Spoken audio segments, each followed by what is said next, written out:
The moment my wife turned me into the evening's biggest joke, nobody in that ballroom realized they were laughing at the wrong man. The first thing I noticed was the sound. Not the music from the string quartet near the stage. Not the conversations drifting between tables covered in white linen. It was the laughter. Loud, comfortable laughter from people who believed they were witnessing something harmless. Something funny. Something deserved. Cold, dirty water ran down the front of my navy suit and dripped onto the polished marble floor beneath my feet. A few guests gasped at first, but that surprise disappeared almost immediately. Then came the smiles. Then came the laughter. My wife, Melissa Carter, stood a few feet away holding an empty plastic bucket. Her emerald evening dress looked perfect beneath the ballroom lights. Her smile looked even brighter. Around her, members of her family seemed delighted by what had just happened. Brandon Walker nearly doubled over laughing. Susan Walker covered her mouth while failing to hide her amusement. Richard Walker leaned back in his chair with the satisfied expression of a man watching a prediction come true. The annual Walker Global Industries Gala was supposed to celebrate another successful year. Hundreds of employees filled the luxury hotel ballroom outside Dallas. Executives mingled with managers. Investors shared drinks with department heads. Crystal chandeliers reflected warm golden light across the room. Expensive watches flashed beneath tailored sleeves. Everyone looked successful. Everyone looked important. And according to the story Melissa had spent years telling, I was the one person in the room who was neither. Maybe now he will stop pretending, Melissa said loudly enough for nearby tables to hear. More laughter followed. Someone whispered something. Someone else chuckled. I remained silent. Water continued dripping from my jacket. A server standing nearby looked uncomfortable. He seemed unsure whether to offer assistance or stay out of it. I almost felt sorry for him. He was probably the only person in the room wondering whether this had gone too far. Come on, Brandon said. At least tonight Ethan finally contributed something memorable. Another wave of laughter rolled through the ballroom. Melissa folded her arms proudly. She wanted a reaction. That was obvious. She wanted anger. She wanted embarrassment. She wanted me to defend myself. Instead, I reached for a cloth napkin from a nearby table and calmly wiped a few drops of water from my hands. The small movement seemed to disappoint her. For a brief second, I saw confusion cross her face. Not because of what I did. Because of what I did not do. I did not argue. I did not raise my voice. I did not give her the scene she wanted. The truth was, I had spent years learning that silence often reveals more than words. 15 years earlier, Melissa would never have done something like this. Back then she laughed differently. Back then success meant building a future together instead of proving superiority. We had started with very little. A small apartment. 2 aging cars. Shared dreams. Long conversations on warm Texas evenings. Somewhere along the way, those conversations disappeared. Promotions arrived. Recognition followed. Then came status. Networking events. Executive dinners. Private clubs. New circles of influence. Melissa adapted quickly. Faster than anyone expected. The higher she climbed, the more important appearances became. Eventually, she stopped seeing people for who they were. She started seeing them for what they represented. Titles, salaries, positions, influence. And because I never chased attention, she assumed I had none of those things. The saddest part was that her family believed it too. Richard especially. He loved authority, loved being respected, loved reminding people where he stood inside the company hierarchy. Tonight, he looked particularly proud of himself. A man should have ambition, Richard announced loudly. Otherwise life passes him by. Several people nodded in agreement. None of them noticed me smiling slightly. Not because I found the situation amusing. Because they were proving something I had learned long ago. Most people do not judge reality. They judge appearances. They judge confidence. They judge whatever story is repeated often enough. Around the ballroom, conversations slowly resumed. Guests returned to their meals. The entertainment, apparently, had concluded. To everyone else, the story was simple. A successful wife embarrassed her disappointing husband. End of story. What they did not know was that the real story had not even begun. Because before this evening ended, every person in that ballroom would discover there was one thing far more dangerous than underestimating a man. It was underestimating a man while standing inside a company that existed because of him. The laughter gradually faded, but the damage Melissa wanted had already been done. Guests returned to their conversations carrying the memory of what they had just witnessed.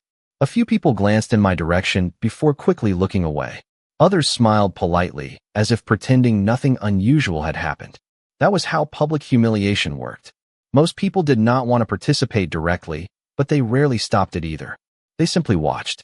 I remained standing beside the table for another moment before taking my seat. My jacket was still damp. Water continued soaking through the fabric, but I ignored it. Melissa sat across from me and accepted congratulations from relatives who seemed strangely proud of her performance. Brandon raised his glass. "That was easily the most entertaining thing that has happened at one of these galas," he said. Richard laughed. Susan smiled. Melissa looked pleased with herself. The entire table seemed convinced they had reinforced some important truth about my place in the family. What they failed to understand was that their opinions had stopped mattering to me years ago. 15 years earlier, I would have been hurt. 10 years earlier, I probably would have argued. 5 years earlier, I might have walked out. Now I simply observed. Success changes people, but disappointment changes them too. Over time, I learned that arguing with people determined to misunderstand you is a waste of energy. Across the ballroom, a giant screen displayed company achievements from the previous year. Revenue growth, new regional offices, employee recognition awards, expansion projects. The audience applauded politely after each slide. Melissa watched proudly. She loved these events. They reminded her how far she had climbed inside the company. The truth was that she had worked hard. Nobody could deny that. She was intelligent, ambitious, and capable. Unfortunately, somewhere along the journey, she began measuring human worth using the same metrics she used for quarterly performance reports. If someone had status, they mattered. If they lacked status, they became invisible. That mindset slowly infected the rest of her family. Richard especially embraced it. For years, he introduced himself using his title before his name. Every conversation somehow returned to his importance. Every family gathering became an opportunity to discuss promotions, compensation packages, or organizational charts. Eventually, those discussions turned toward me. At first, the comments were harmless. Then they became jokes. Then the jokes became assumptions.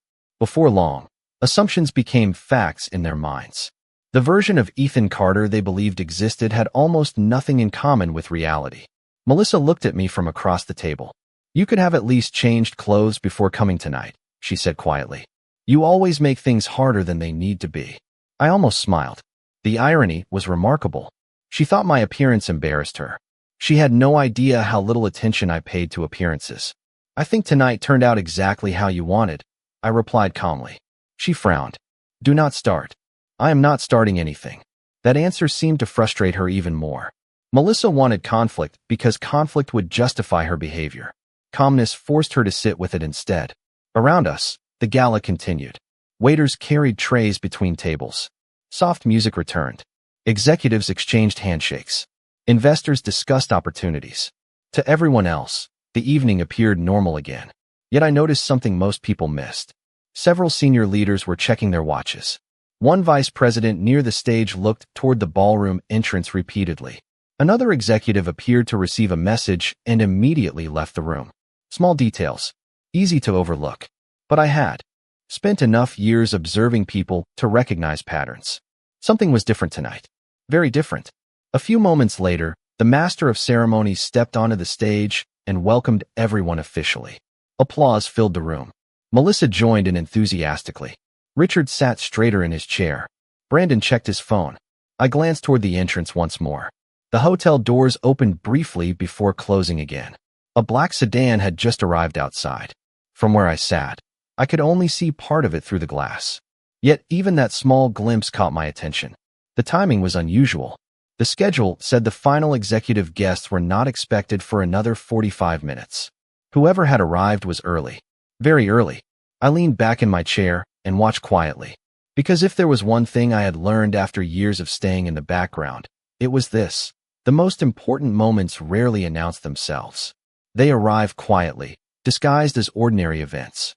And something told me the real story of this evening was finally about to begin.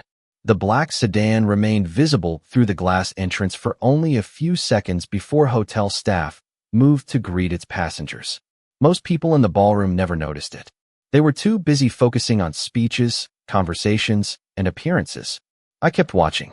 Years of staying in the background had taught me something valuable. The people who attract the most attention are rarely the ones shaping events. The people shaping events usually arrive quietly. Across the table, Melissa had already returned her attention to the stage. The master of ceremonies was introducing regional leadership teams. Applause followed each name. Richard sat proudly whenever executives from his division were mentioned.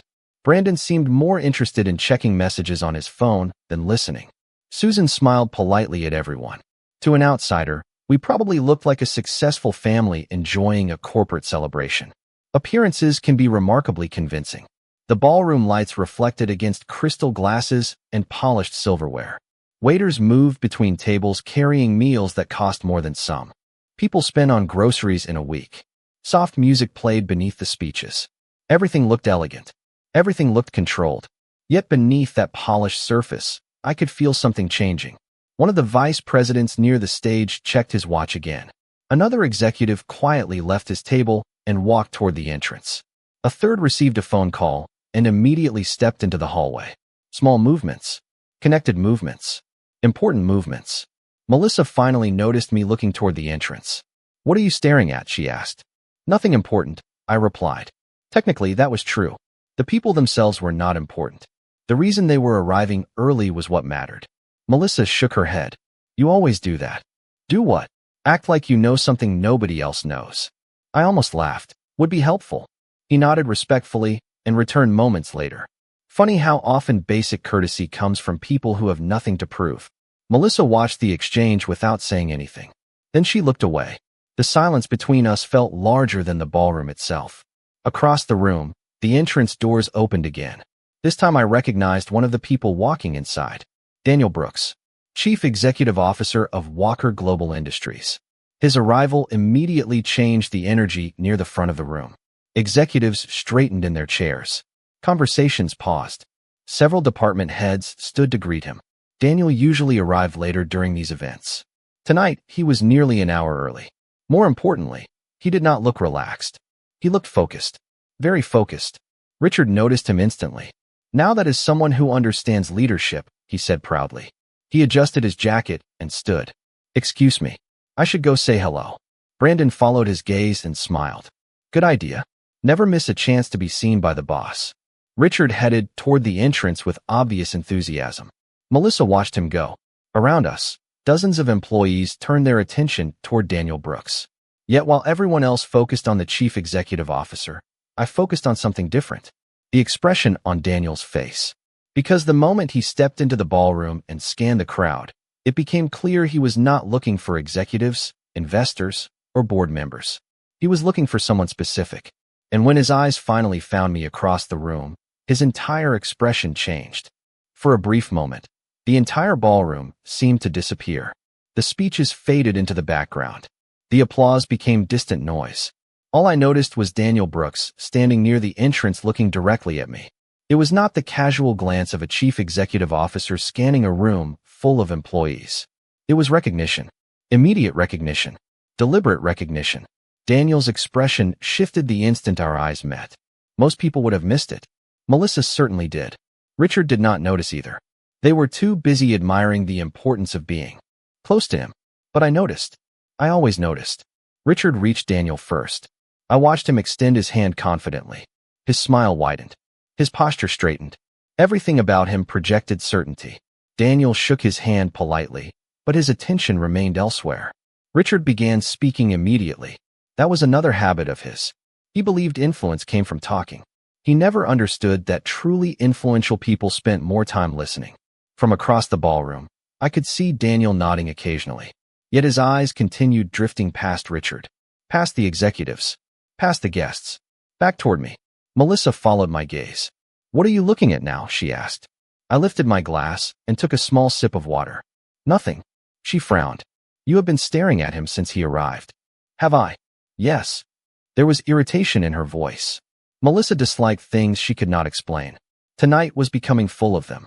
On stage, another presentation began. Revenue charts appeared on the giant screen. Growth percentages, expansion plans, future projections. The audience applauded politely. Yet the attention near our table was slowly shifting. Several executives had gathered around Daniel. A vice president joined the conversation. Then another. A legal advisor arrived moments later. That detail interested me. Legal advisors rarely attended social discussions during company events. They attended meetings. Important meetings. Nearby, Brandon finally noticed the growing crowd. "Looks like something is going on," he said. Richard glanced over his shoulder and smiled proudly. "That is what leadership looks like." Brandon nodded as though he had received valuable wisdom. I almost laughed. What they called leadership often looked very different from reality. 10 minutes passed. Then 15. The group surrounding Daniel continued growing. More executives arrived. Another attorney appeared.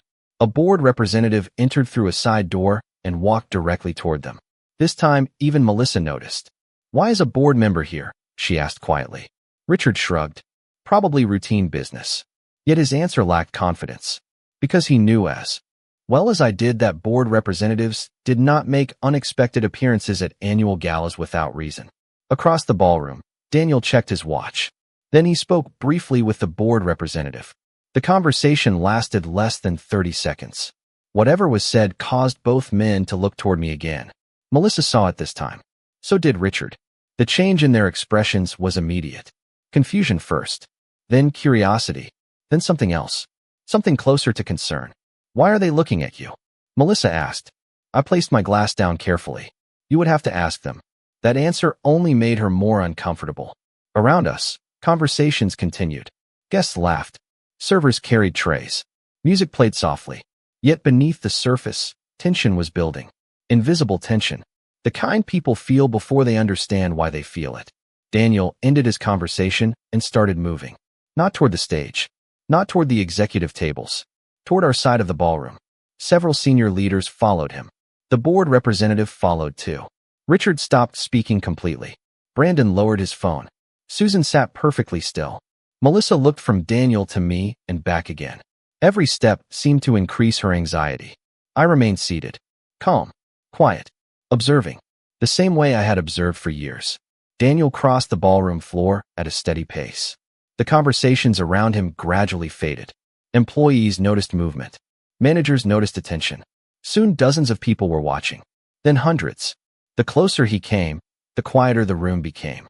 Finally, Daniel stopped only a few feet from our table. The board representative stood beside him. Several executives waited behind them. Richard looked completely confused. Melissa looked uneasy. Brandon looked nervous. Daniel glanced briefly at the water stains still visible on my jacket. Then he looked directly into my eyes. His expression carried something that nobody at that table had ever shown me. Respect. Genuine respect. The ballroom had become so quiet that people could hear glasses being set down across the room. Nobody knew what was happening. Nobody understood why the chief, executive officer, and senior leadership team had crossed an entire ballroom to stand in front of one man. Then Daniel took a breath, straightened his posture, and prepared to speak. Daniel Brooks looked at me for several seconds before speaking. The silence stretched across the ballroom like a wire pulled tight. Every person near our table seemed frozen in place. Richard stood halfway between confidence and confusion. Melissa watched Daniel carefully, searching for an explanation that still fit the story she believed. Brandon looked as though he wanted to say something sarcastic, but could not find the words. Daniel finally extended his hand toward me. "Good evening, Ethan," he said. His voice was calm, professional, respectful. The reaction around us was immediate. Richard blinked. Melissa frowned. Several executives standing behind Daniel exchanged quick glances. I stood and shook his hand. "Good evening, Daniel." The exchange lasted only a few seconds, yet it completely changed the atmosphere in the room. People notice respect, especially when it comes from someone in authority. Richard cleared his throat. "You two know each other?" The question sounded forced. Daniel turned toward him politely. "Yes." Nothing more. Just one word. Yet that single word created more questions than answers. Melissa looked from Daniel to me. "How exactly do you know Ethan?" she asked. Daniel seemed almost surprised by the question. Before he could answer, another executive approached carrying a folder. He leaned close and quietly spoke into Daniel's ear. Whatever he said caused Daniel's expression to tighten slightly. The board representative beside him immediately checked his phone. Then another executive arrived. Then another. The group surrounding Daniel continued growing. It no longer looked like a casual greeting. It looked like preparation. Serious preparation. Daniel nodded toward the stage. "We should begin soon," he said to the board representative. The man agreed. Then both glanced briefly toward me. Melissa noticed. This time she definitely noticed. "What is going on?" she asked. Nobody answered her. Across the ballroom, several employees had stopped pretending not to watch. Conversations faded. Heads turned. People sensed that something unusual was happening. Human beings are remarkably good at detecting shifts in power even when they do not understand them. Daniel looked back at me. "I apologize for the delay," he said quietly. "A few final documents needed confirmation." I nodded. I assumed as much. Richard's confusion deepened. He looked from Daniel to me and back again. "What documents?" Daniel smiled politely. "Company business." It was the kind of answer that revealed absolutely nothing while confirming everything. Melissa folded her arms. I recognized the expression immediately. She was losing control of the situation, and she hated it. For years, she had been the person with answers. The person with status. The person introducing me to her world. Tonight, that certainty was beginning to crack. A few feet away, the master of ceremonies received instructions through an earpiece. He looked surprised. Then he nodded quickly and stepped off the stage. The scheduled program had just changed. More executives entered through a side door. One of them was a senior corporate attorney. Another was a member of the governance committee. That caught my attention. Governance committee members rarely attended social events. Their work involved ownership structures, board authority, and corporate oversight. They appeared only when important decisions were involved. Richard noticed them too. The color slowly faded from his face. "Why are they here?" he asked nobody in particular. Susan looked worried now. Brandon stopped checking his phone entirely. Melissa stared at the growing group near the stage. The comfortable confidence that had defined her evening was disappearing one layer at a time. Daniel checked his watch. Then he looked directly at me once more. "Everything is ready," he said. I nodded. Around us, the ballroom lights dimmed slightly. Soft music faded away. Conversation stopped. Hundreds of guests turned toward the stage. The board representative walked forward first. Daniel followed. Several attorneys took seats near the front. Executives quietly returned to their tables. The room grew silent. Anticipation spread through the audience. Whatever was about to happen had clearly not been part of the original schedule. Melissa leaned closer to me. Her voice dropped almost to a whisper. "Ethan, tell me what is happening." I looked at her for a moment. 15 years of memories passed through my mind. The apartment. The promises. The changes. The assumptions. The laughter. The bucket of dirty water. Then I glanced toward the stage where Daniel Brooks had just reached the podium. "You are about to learn something," I said calmly. That should have mattered a lot more than a job title. The microphone crackled softly. The ballroom fell completely silent. And for the first time all evening, nobody was looking at Melissa, Richard, or any executive in the room. They were all looking at me. The ballroom remained silent as Daniel Brooks stood behind the podium. Hundreds of people watched him. The crystal chandeliers cast warm light across the room, but the atmosphere felt completely different now. The celebration was gone. In its place was anticipation.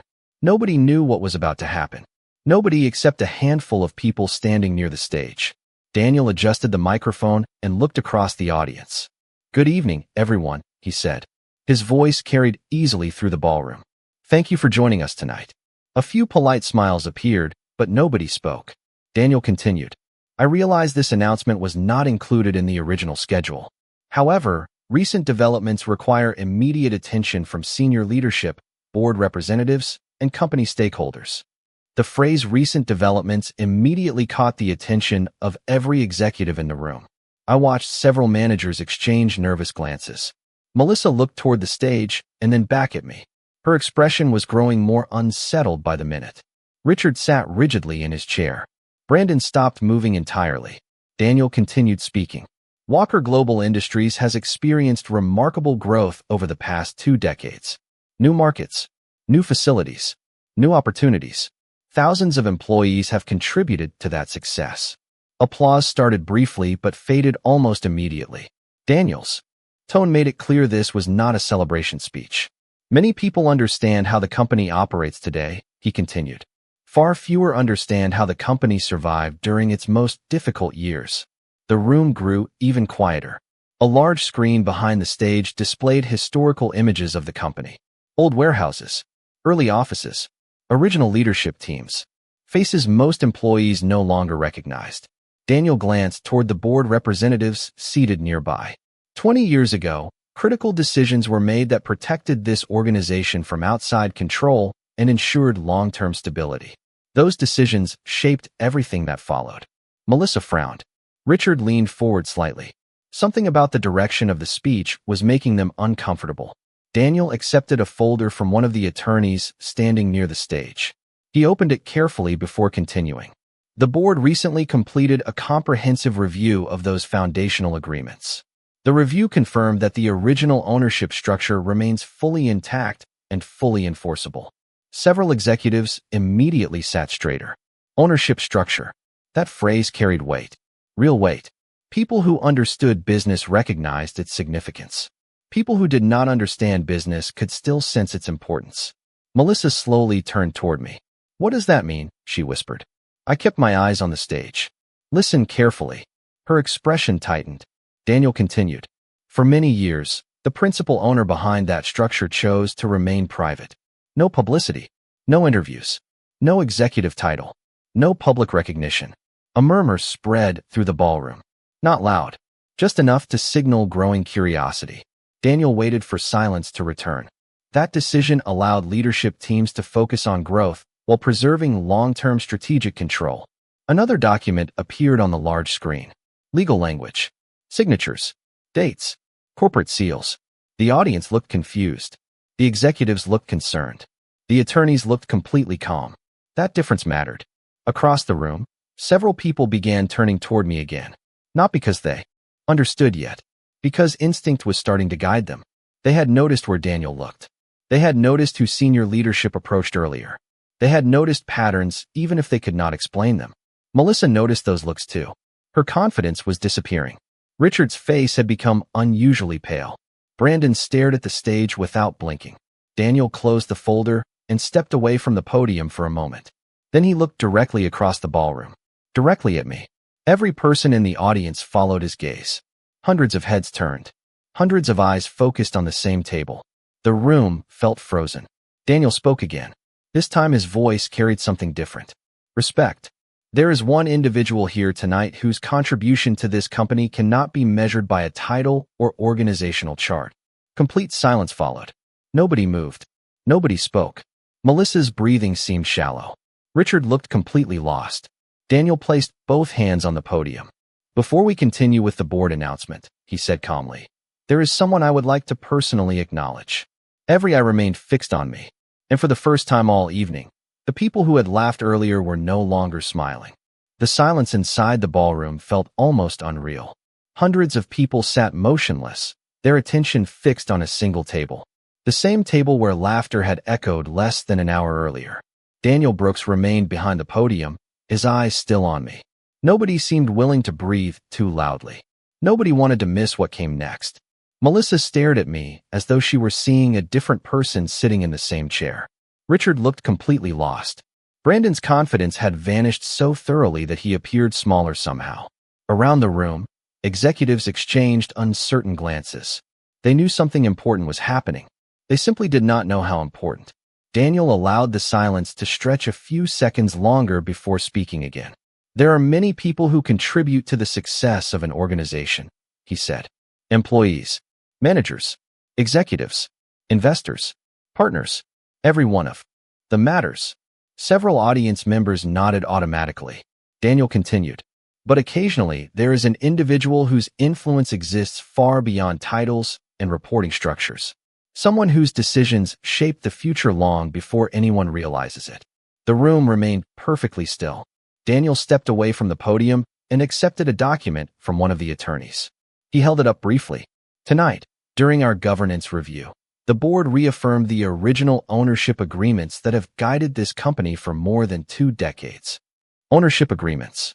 The phrase landed heavily across the ballroom. Executives immediately paid closer attention. Ownership was different from management, different from promotions, different from status. Ownership meant control. Melissa slowly turned toward me. Her expression carried growing concern. "Ethan," she whispered, What is he talking about? I kept my eyes on the stage. Keep listening. Her face tightened. She did not like that answer. Daniel looked down at the document and then back toward the audience. Most people are familiar with public leadership positions. What many people do not understand is that some of the most important decisions in business happen quietly, far from cameras and headlines. A murmur spread through the room. The board representatives remained completely composed. The attorneys looked relaxed. That contrast mattered. People who already knew the truth never seemed surprised by it. Daniel raised his hand slightly, and the room became quiet again. Then he looked directly at me. Before continuing, there is something I need to say. Every head turned in my direction once more. Melissa followed their gaze. Richard followed it too. Brandon looked as though he wanted to disappear beneath the table. Daniel's voice softened. Mr. Carter, are you all right? The words seemed to stop time. Nobody moved. Nobody spoke. The ballroom became so quiet that the faint hum of the lighting system could be heard overhead. Melissa stared at Daniel in disbelief. Richard blinked repeatedly, as if he thought he had misheard. Brandon's mouth fell slightly open. The question itself was simple, yet everyone understood its significance immediately. Daniel Brooks was not speaking to me as a guest. He was not speaking to me as an employee. He was speaking to me with a level of respect nobody in that room expected.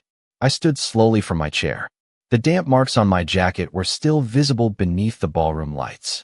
I am fine, Daniel, I replied calmly. Thank you for asking. Relief crossed his face. Genuine relief. Not politeness. Not performance. Relief. That reaction created a fresh wave of confusion throughout the audience. Melissa noticed it. Richard noticed it. Every executive noticed it. Daniel nodded once. I am glad to hear that. Then he turned back toward the audience. The room seemed frozen between two realities. The old reality where I was the man everyone dismissed, and a new reality that had not fully revealed itself yet. Melissa looked up at me. For the first time all evening, there was uncertainty in her eyes. Real uncertainty. Why is he talking to you like that? She asked quietly. I looked toward the stage. The board members were already preparing additional documents. Attorneys moved into position near the front rows. More executives had gathered beside the platform. The reveal was approaching. Everyone could feel it now. The only difference was that I already knew where the story ended. Because, I said softly, never taking my eyes off the stage, some people understand who built the foundation long before everyone else notices the building standing on top of it. Across the ballroom, Daniel opened another folder, and the first page displayed on the giant screen behind him. The moment the audience saw the heading at the top of that document, the whispers began. The whispers spread through the ballroom almost instantly.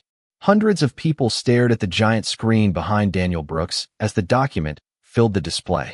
Most guests could not understand every line of legal language, but they recognized the words that mattered. Ownership, trust structure, controlling interest, board certification. The atmosphere shifted again.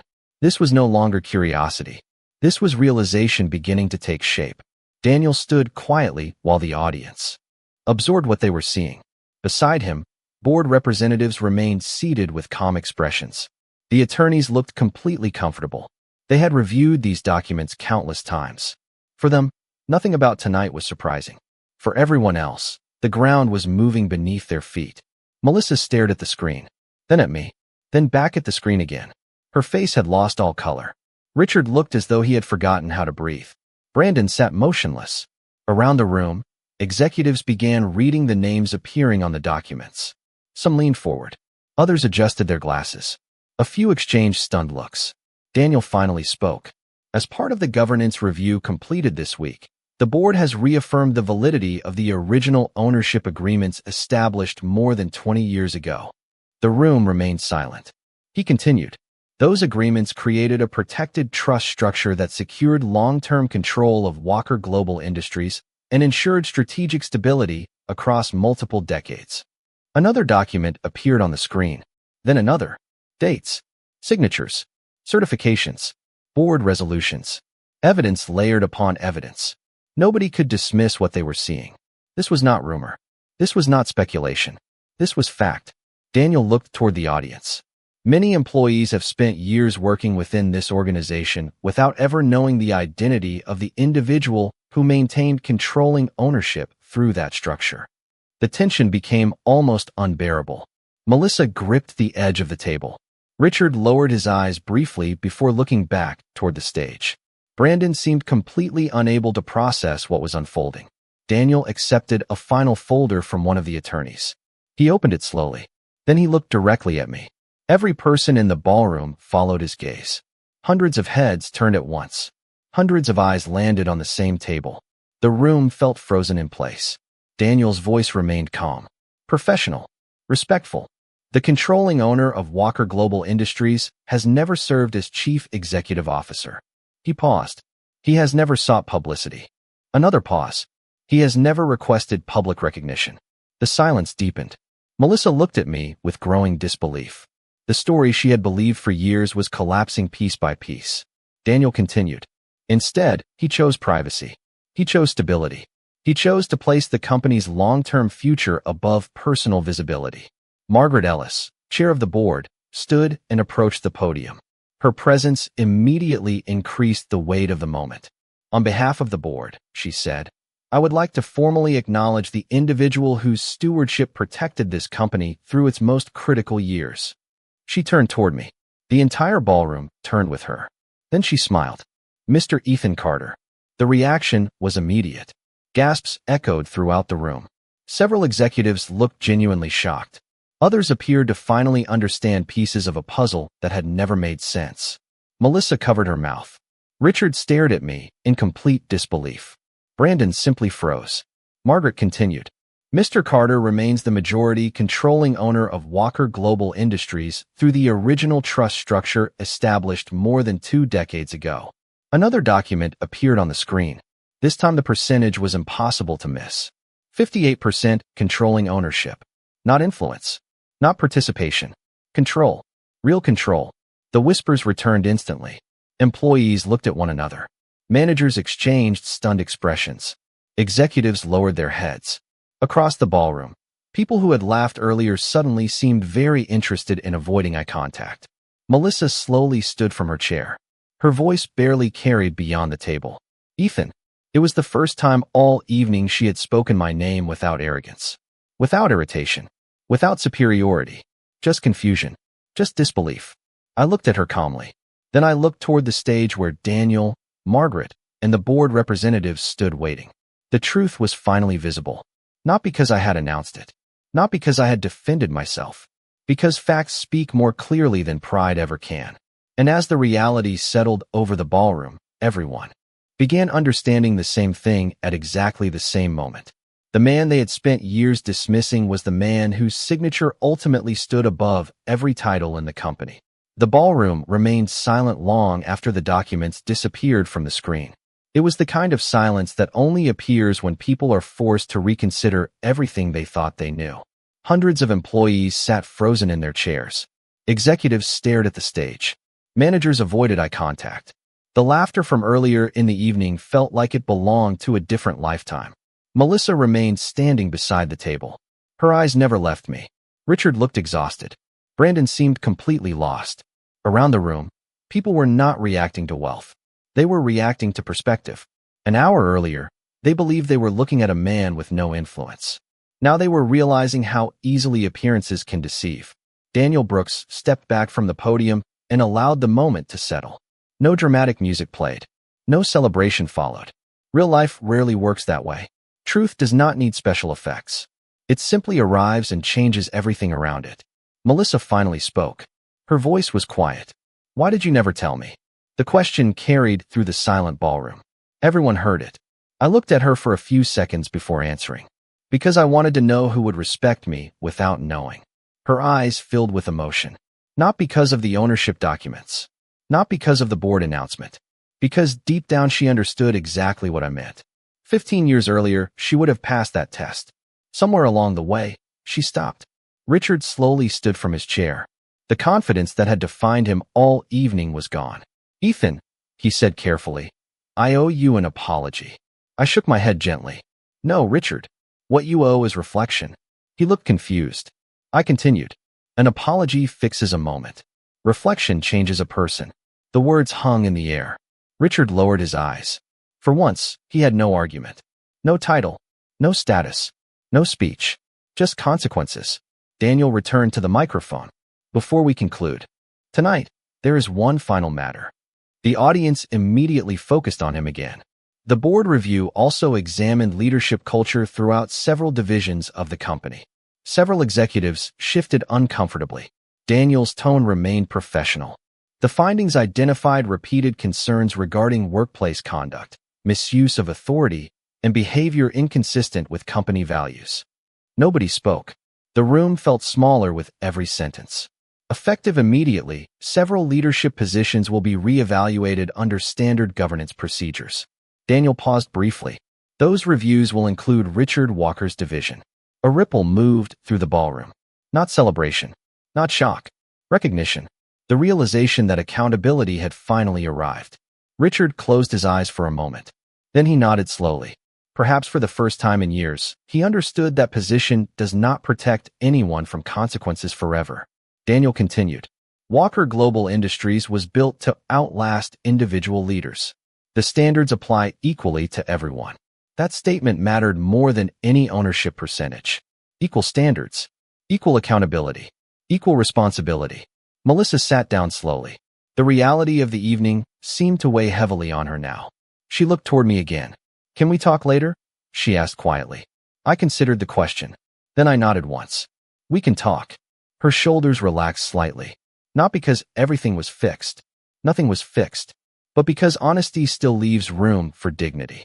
Around the ballroom, people began reflecting on their own behavior. I could see it in their expressions. The managers who laughed. The executives who looked away. The employees who assumed. Everyone was measuring themselves against the events of the evening. That was never my goal. Yet sometimes truth teaches lessons without asking permission. I stepped away from the table and walked toward the exit. Nobody stopped me. Nobody tried to speak. Hundreds of people simply watched. The same people who barely noticed me when I arrived. The same people who laughed when water stained my jacket. The same people who now understood how little they actually knew. Near the doors, I paused briefly and looked back across the ballroom. The chandeliers still glowed. The tables still sparkled beneath the lights. The company logo still hung above the stage exactly where it had been all evening. Nothing about the room had changed, yet everything inside it had. Melissa stood quietly beside her chair. Richard remained deep in thought. Brandon stared at the floor. Daniel nodded respectfully in my direction. I returned the gesture. Then I turned and walked into the cool Texas night. My jacket still carried faint marks from the water. I left them there. Not as a reminder of humiliation, as a reminder of something far more important. Character reveals itself when nobody thinks you matter. And sometimes the people who underestimate you end up teaching that lesson to themselves.